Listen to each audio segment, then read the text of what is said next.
Hi, everyone. I want to talk to you today about plagiarism. The internet is a wonderful thing, but plagiarism is something we must just seriously avoid. So please take the time to watch the tutorial, and then you will be completing task 1.4. So what is plagiarism? It's stealing someone's work. As such, it's a violation of the key concepts of community, human dignity, and justice. Those who plagiarize fail to understand that knowledge is the product of a community of writers, each of whom acknowledges one another's work through properly cited sources. This is an important line right here. Membership in this academic community obliges us to give credit when credit's due. If you did an assignment, folks, and someone handed it in and said, "This is mine," think about the hours and hours that went into it. You have to give credit where credit's due. If you want to be part of the community of learning, you got to give credit. When we write an essay or anything using outside sources, we are truly entering into the labor of others, right? The same thing. I'm sure you've been in group projects before where someone gets credit and they didn't do any work. It's infuriating because they essentially stole your labor.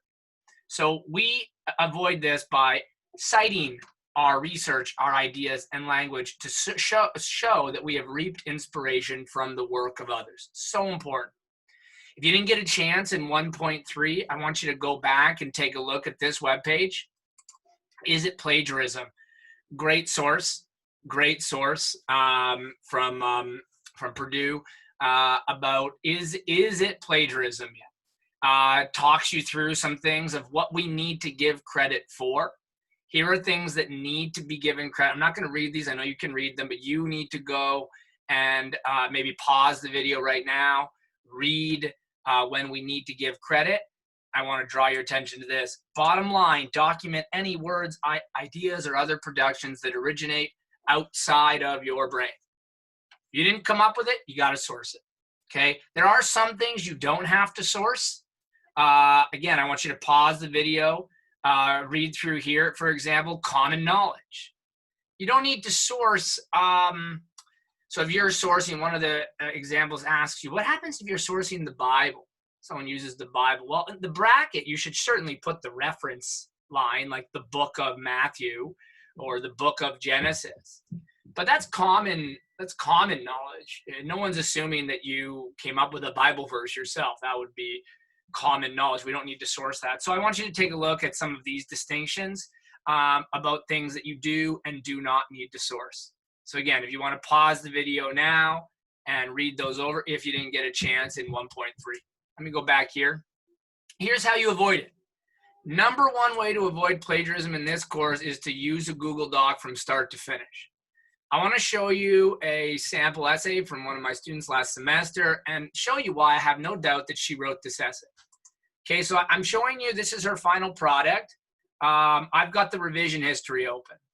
Okay, so I have to keep her name on because you can't see the edits without it. So if you look at, we start on April 21st at 1:41. Google Docs does this automatically. And I can see that at that point, what she did is she created the doc. When you create a doc from Docs, it puts it in Latin. It MLA formats it. So I know that she created this doc. I'm not going to go through all of them, but let me check. Let's see what Vanessa did on April 30th at in a 3:13 between 2:10 and 3:13. Everything that's in green is what she wrote, and you can see, folks, there's no cut and paste here. She changed with her relationship with in order to overcome challenges, and so this shows her thinking, things she changed. A revision history. You can even see that I came on and edited with her a little bit. You can see she had a friend come on and edit with her. From when she started this doc on April 21st to when she submitted it on May 19th, we know that this was her work.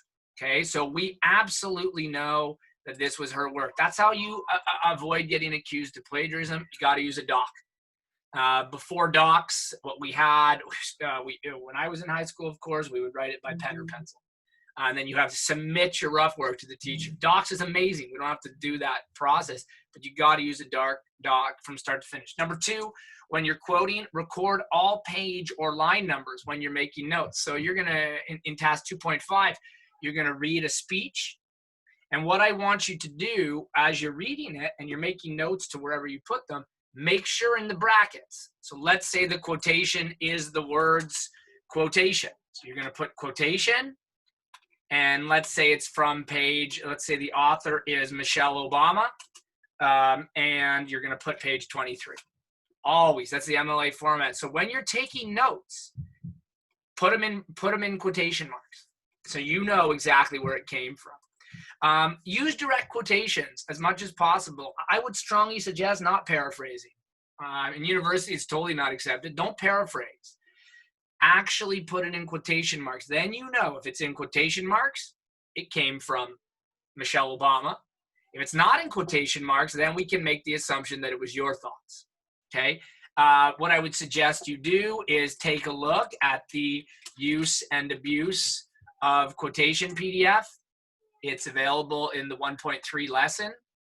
This doc is really fantastic. It shows you how to build quotations into your sentences. So I know here, this line is the writer's, you, and the quotation comes from the author of the Kite Runner, right? And so we know very clearly what is plagiarized and what is not plagiarized. So I encourage you to do that.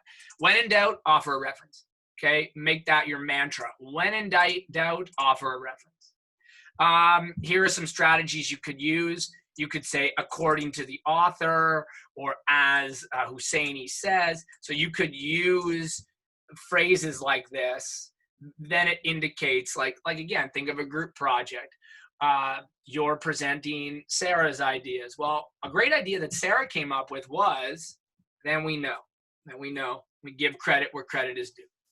Okay, make great notes. Okay, so how to avoid plagiarism to making great notes. Use enclosed quote, this is repeating a little bit, but it's worth repeating. Copy the quotes exactly and always include page numbers, include as much information of the reference as possible. Okay, last thing I want you to think about, when you're thinking, do I need to source? Here's the big question. And we're saying check yourself before you wreck yourself. So before sourcing anything, ask yourself these questions. Why?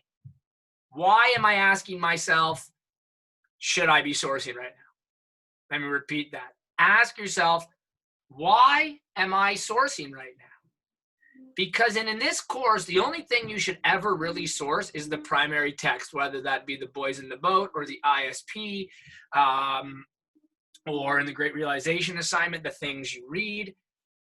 When you are asking the question, should I be sourcing right now?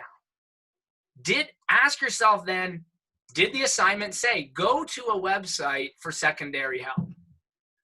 I often find students find themselves in questions of, should I be sourcing, because they find themselves on a path of least resistance.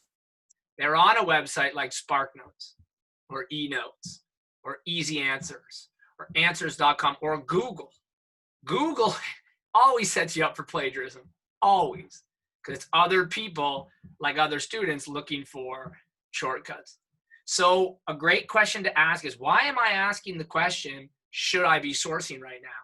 And often you'll answer yourself by saying, no, I'm not supposed to be here. I'm not doing a research essay. I'm not researching. Why am I on the internet? I don't know what. And if you say to yourself, I shouldn't really be doing secondary research, then you may be setting yourself up for plagiarism. And I want you to be aware of that. Okay, so all of this will be available in lesson 1.4. Once you're done watching this quick video, you're going to have 2 case studies, and I'm going to ask you to weigh in, did the person plagiarize or not? In your responses, please refer directly to this doc. Please refer to the is it plagiarism doc as well. Don't just say, well, this is what I think. I want you to actually refer to these, to the OWL Purdue website.